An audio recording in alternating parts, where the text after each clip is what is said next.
அருமையானவர்கள், இந்த நாளிலும் ஆண்டுடைய வார்த்தையை நான் இடத்திலே கொண்டு வருகிறேன். பிதா மிகவும் நல்லவராக இருக்கிறார். நல்ல பிதா நல்ல காரியங்களை நமக்கு தருகிறவராக இருக்கிறார், இல்லைங்களா? அப்ப தகப்பன், பரம தகப்பனை குறித்த அந்த வெளிப்பாடு நமக்கு மிகவும் அவசியமா இருக்குது.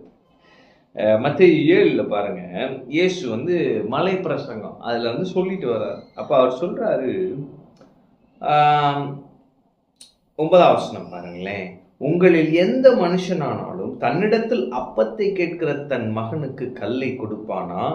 மீனை கேட்டால் அவனுக்கு பாம்பை கொடுப்பானா?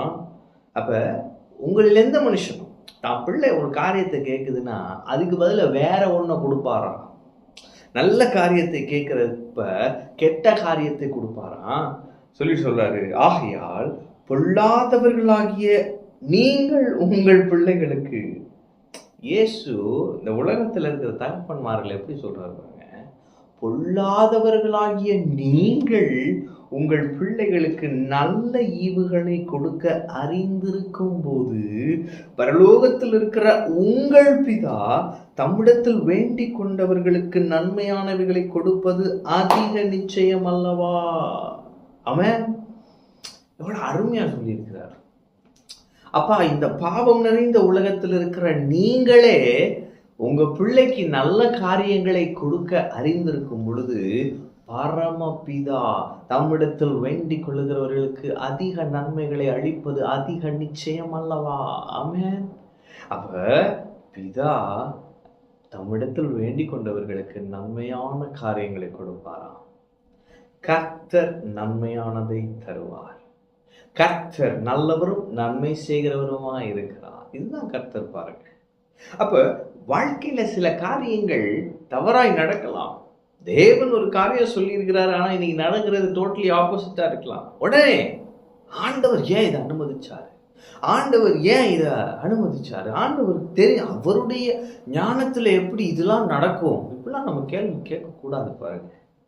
கர்த்தர் நல்லவரும் நன்மை செய்கிறவருமாய் இருக்கிறார். அதுதான் ஆண்டவர். தம்மிடத்தில் வேண்டிக் கொண்டவர்களுக்கு நன்மையானவைகளை கொடுப்பது அதிக நிச்சயம். அப்ப நமக்கு நன்மையானவைகளை கொடுக்க மட்டும்தான் அவருக்கு தெரியும். ஆமென். உங்க வாழ்க்கையில நல்ல காரியங்களை கொடுக்க மட்டுமே அறிந்திருக்கிற நல்ல தகப்பன் இவர். அப்ப உங்களுக்கு ஒரு பரம தகப்பன் உண்டு. அவர் யார்? நன்மையானவைகளை கொடுக்கிற தெய்வம். ஆமென்.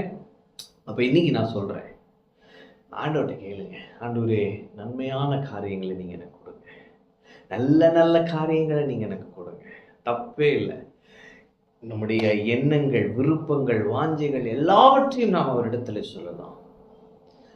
பொல்லாதவர்களாகிய நீங்கள் உங்கள் பிள்ளைகளுக்கு நல்ல காரியங்களை கொடுக்க அறிந்திருக்கும் போது பரலோகத்தில் இருக்கிற பரம தகப்பன் நம்மிடத்தில் வேண்டிக் கொண்டவர்களுக்கு நன்மையானவைகளை கொடுப்பது அதிக நிச்சயம் அல்லவோ?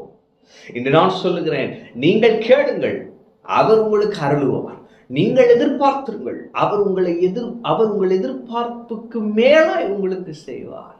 நீங்கள் அவரிடத்தில் விசுவாசத்தோடு கேட்கும் பொழுது உங்கள் விசுவாசத்தை கனப்படுத்தி நீங்கள் வேண்டிக் கொண்டுவதற்கும் நினைப்பதற்கும் அதிகமாய் அவர் உங்களுக்கு செய்வார். ஏனென்று சொன்னார், இந்த தகப்பன், இந்த பரம தகப்பன் மிகவும் நல்லவர், நன்மையானவைகளை மட்டும் செய்ய அறிந்திருக்கிறவர். ஒருவேளை தீமையான காரியங்களை அனுபவித்துக் கொண்டிருக்கிறீங்களா? நான் சொல்லுகிறேன், இந்த தீமையை நன்மைக்கு எதுவாய் முடிய பண்ணுவார். இது கர்த்தருடைய சித்தம் அல்லதான். இந்த தீமையான அனுபவங்கள் கர்த்தருடைய சித்தம் அல்ல. இந்த லாஸ் கர்த்தருடைய சித்தம் அல்ல. இந்த வியாதி கர்த்தருடைய சித்தம் அல்ல. நீங்கள் இப்ப அனுபவித்துக் கொண்டிருக்கிற வேதனை கர்த்தருடைய திட்டத்தில் இல்லை.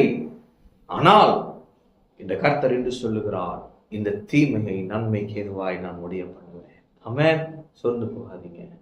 பரம தகப்பன் மிகவும் நல்லவர், நன்மையானவைகளை ஏராளம் தாராளமாய் அருளுவார். நீங்கள் நன்றாயிருக்கும்படியாய் இன்னும் பல நன்மைகளை வைத்திருக்கிறார். கேளுங்கள், அப்பொழுது உங்களுக்கு கொடுக்கப்படும். ஆமென். கர்த்தர் உங்களோடு இருக்கிறார். கர்த்தர் ஆசீர்வதிப்பார்.